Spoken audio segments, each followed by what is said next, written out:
Fists of the Heavens are Windwalker's most powerful weapons in their fight against the Legion.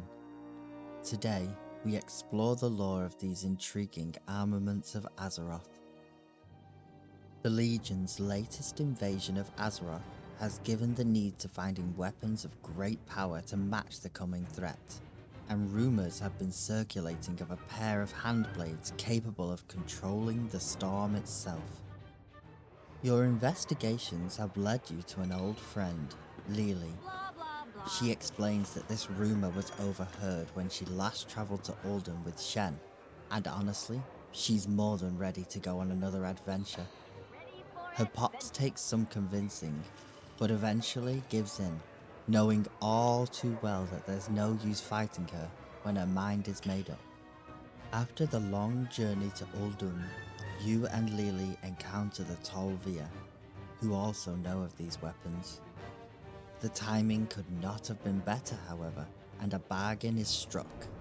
You can have the information you seek, as long as you help deal with an elemental threat believed to be somehow linked. You set out to the ruins of Amtul as the skies become more thunderous, and find that an elemental incursion has begun. A great general of wind, Nadar, is at its head and must be slain. Payment is due, and a piece of ancient history is shared. Long ago, a great Tol'vir smith named Irmaat worked tirelessly to arm his brethren. He saw it not only as a duty but as his calling. Irmaat was driven to create incredible works, but his pride turned out to be his undoing. He would often imbue his creations with magic from many sources, but Irmaat held a special interest in the element of air, and in secret would observe the skywall, the elemental plane. He would study its nature, its workings, until eventually he had a plan. He began by forging 4 scimitars, each representing one of the great lords of air, and then, in an act that shocked the other Tol'vir, he performed a ritual to summon and bind those very lords into the blades. Shockingly, it worked perfectly, and word was quickly spreading about the raw power of these incredible weapons. This immense feat did not satiate Irmaat for long, and soon after he devised a new plan. But for this to work he would need to be cautious. He worked ceaselessly on 2 handblades named Alberk and Alrayed, and would attempt to bind the Windlord Alakir himself into them. The ritual took many weeks to prepare, but was over in an instant. He did it flawlessly once again, or so he thought. His hubris had blinded him, and Alakir was waiting. The Lord of all Wind was known for being clever, and after 4 of his lords had been bound, he knew all he had to do was wait. Instead of fighting against the binding, he surged his power into the blades instead. Once Irmaat tried to use them, the true fury of the storm was unleashed. It destroyed him, and all unfortunate enough to be nearby.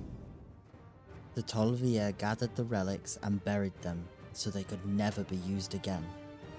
But the cataclysm had brought many changes to Ul'dun.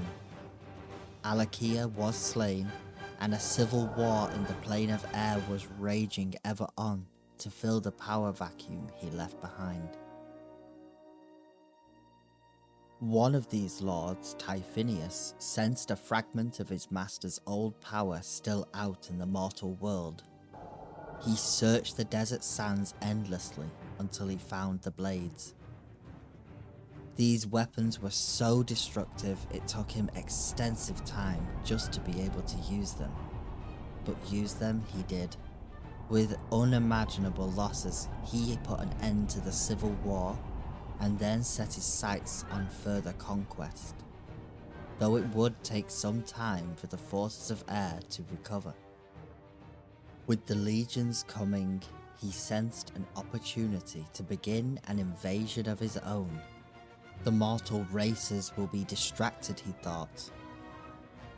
If you wish these weapons for yourself, you must travel to Skywall and stop Typhinius before he can cause any more devastation. As you travel into the heart of Skywall to do just that, with Lily at your side and some hard-fought battles, eventually the weapons are yours to claim. As a monk, you seek balance and harmony in all things. It is this very nature that allows you to control such destructive forces and temper the fury of the heavens. Battles beyond counting were fought and won with these weapons, until eventually you were forced to sacrifice them, to once and for all put an end to the corruption caused by Sargeras when he stabbed Azeroth with his sword. Now powerless, these once legendary blades will fade into myth,